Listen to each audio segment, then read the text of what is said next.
I think I've done all that I wanted to do. As long as I can be helpful and keep going, that's the main thing. My name is Clifford, but call me Cliff Crozier, and I was born on 6th of September 1915. Makes me now 101. I was born in Birkenhead, in the Wirral, Cheshire.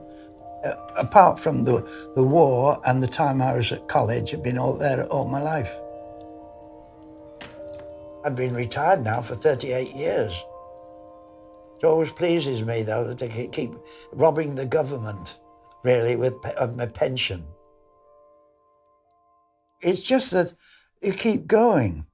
It's only a number. 101 is only a number. And you live for the day. A spot of whiskey occasionally helps, although it's not on the national health.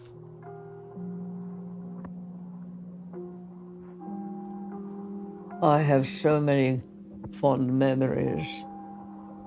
Sometimes sit down in my chair and I think back, and I try to sort of reorganize this story about these people that I have got in my mind, and mix them up together first and then pair them all. And I think there are quite a few people out there that would be very, very happy to be together because they are such lovely people that they are. Emilia Teresa Harper. Teresa. It's Teresa because it's Czechoslovakian. 103, my goodness me.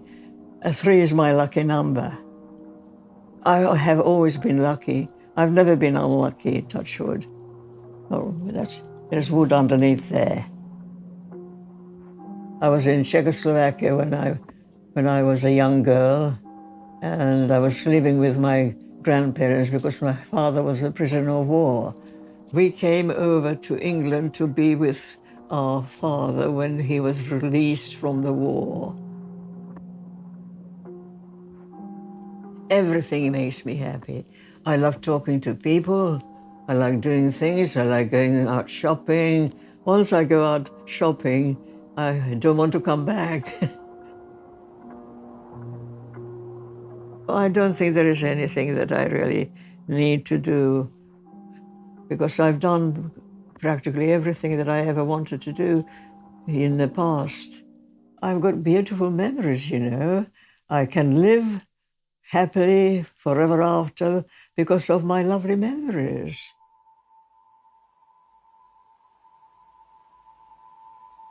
Do you know Sri Lanka? I climbed up the tower there, Sirigura, which is 600 feet up to the top. I've always been fond of the water, and I did a lot of yachting when I was young as well, another part of my misspent youth. My name is John Dennerley. I'm 102 and a half. I was born at an early age, before World War I, in Denton, Manchester. I've had a relatively easy life, even with the RAF 5 years of war. It was an adventure more than a penalty, even amongst the bombs. But I wasted a lot of time, my childhood, entertainment, that sort of thing. Even staying up till sometimes right through from midnight right through to breakfast time, and Mother would come down in the morning and say, "Haven't you been to bed, John?" And I'd say, "No, I've been listening to the Schenectady, New York on the radio with the jazz band."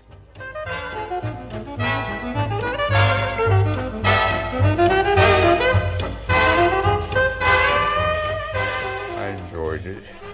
And then sort of settled down once I became a pharmacist. I don't feel any older than I was, what, 20, 30 years ago, except with my limitations. I don't feel 29, but say 79, 69, 79. I'm not going yet. I'm still strong. I'm very, very strong. I've never realized how strong I am. It's all the food that my mother cooked and, first of all, grew in the garden.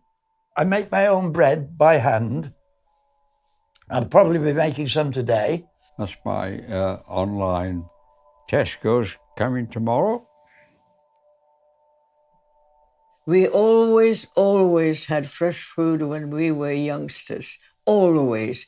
Straight from the garden into the pan and onto the plate. Skimmed milk, kitchen towels. 6 ounces of flour, 2 ounces of sugar, and 6 ounces of Butter. Butter. Apples or gooseberries, lots of gooseberries. Shepherd's pie. I don't have many failures. If I'm making a cake and it fails, it becomes a pudding. Oh, my marriage was absolutely wonderful, heavenly, heavenly, heavenly. I lived with him from the age of 16 until he died at I think it was over 70. I wanted to marry a handsome man and a man with good manners, and I had both. We did have problems, but we got through them. And I think nowadays people give up too easily. I'm always optimistic, and she was always pessimistic, so we got on very well together. Make the most of it, because that's especially if it's the first love, there's nothing like it.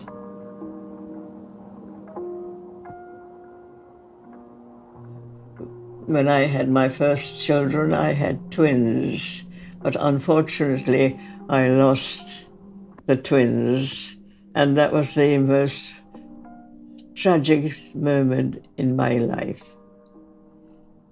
But I had a daughter, and I enjoyed her company very much indeed, loved her immensely.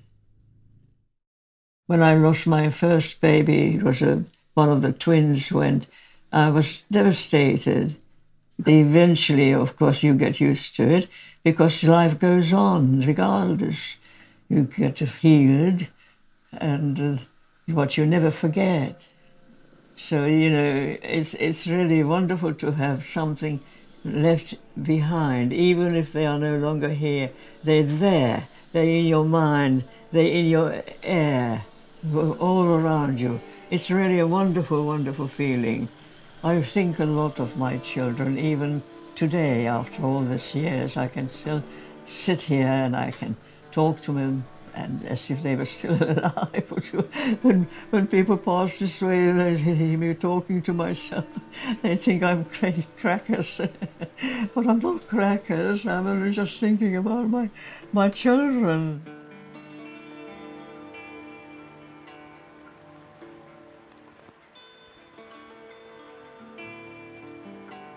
Any regrets? None. None whatever. I can tell you right from my heart. None whatever. If I'd have been more attentive at school in my early life, I'd have studied more and harder. And although I didn't do too bad in the end. So. But I think the sooner you start studying, the better. I was ill at college, and my father came to collect me, and I didn't want to go back with him. I wanted to stay at the college with the friends for a short time, and I always regretted that my dad had made the journey, and I hadn't taken it up. His offer to take me back. I didn't do the right thing by my father. That's the thing. Because I admired him very much. I never said anything.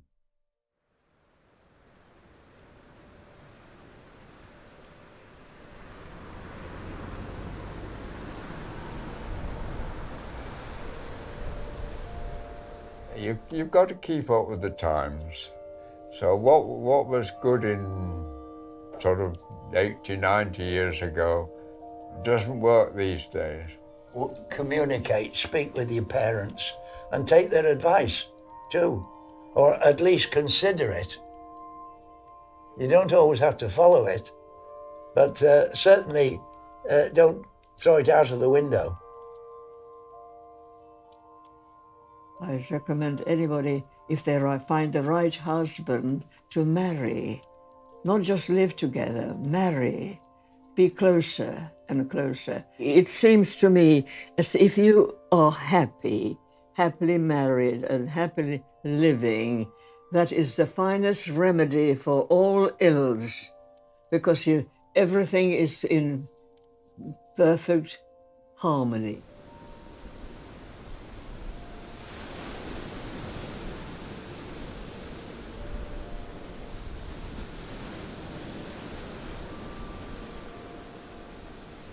Time spent on reconnaissance is seldom wasted, and be as independent as you can, but don't be reluctant to ask for help when you think you need it.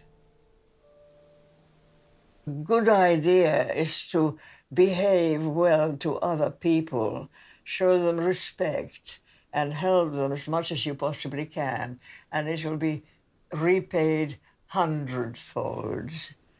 My motto for life, there was an old Scottish comedian, Sir Harry Lauder, who used to sing, "Keep right on to the end of the road." And that's my motto.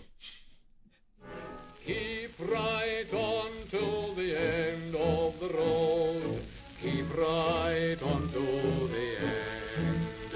Though the way be long, let your heart be strong. Keep right on round the bend. Where all you love and you dreaming of will be there at the end of the road. The longer I stay, the more noisy I shall get. I'm staying put.